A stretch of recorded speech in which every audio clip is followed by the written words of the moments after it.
ఈ రోజు డే 2 రా. మన 30 days ఛాలెంజ్ లో షార్ప్ 8 కి మళ్ళీ వచ్చి మార్నింగ్ లేసి మళ్ళీ routine, same work same office. కానీ మైండ్ సెట్ కొంచెం డిఫరెంట్ రా. నిన్న వాలంటరీ చూసి లైఫ్ గురించి ఆలోచించా. ఈ రోజు ఆఫీస్ కి వెళ్తే సన్లైట్ విండోలో పడింది, చాలా పీస్ఫుల్ గా అనిపించింది. మన లైఫ్ కూడా పెద్ద చేంజ్ ఇమీడియట్ గా రావు కదా, స్మాల్ మూమెంట్స్ లోనే ఉంటాయి. లంచ్ బ్రేక్ లో అలా మన రెడ్ బ్యాంగిల్ బిజినెస్ పేజ్ ని ఓపెన్ చేశా. ఒక్క ప్రాపర్ ఆన్లైన్ ఆర్డర్ కూడా లేదు. కొంచెం కష్టంగా అనిపించింది నిజంగా. కానీ అప్పుడు అనుకున్నా, ప్లాంట్ కి రోజు వాటర్ పోస్తేనే కదా అది తర్వాత పుష్పిస్తుంది అని. ఐ థింక్ అది స్లోగా అయినా నిజం అవుతుందని అనుకుంటున్నా. కానీ ఒక విషయం చెప్పాల్సింది ఏంటంటే, ఇప్పుడు నాకు కొంచెం బర్ల్ ఆర్డర్ అయితే వచ్చింది. ఎవరి నుండి ఏంటి అని అయితే నేను నెక్స్ట్ వీడియోస్ లో అయితే పోస్ట్ చేస్తాను. Stay tune.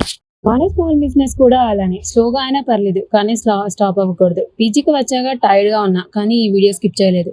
ఎందుకంటే మన గోల్ 1K సబ్స్క్రైబర్స్ ఇన్ 30. ఇప్పుడు నెంబర్స్ తక్కువ ఉండొచ్చు, కానీ కన్సిస్టెన్సీ స్ట్రాంగ్ గా ఉండాలి. సక్సెస్ అంటే సడన్ గా రాను. మన ఈ జర్నీలో పార్ట్ అవ్వాలి అనుకుంటే వెంటనే సబ్స్క్రైబ్ చేయండి. బాయ్.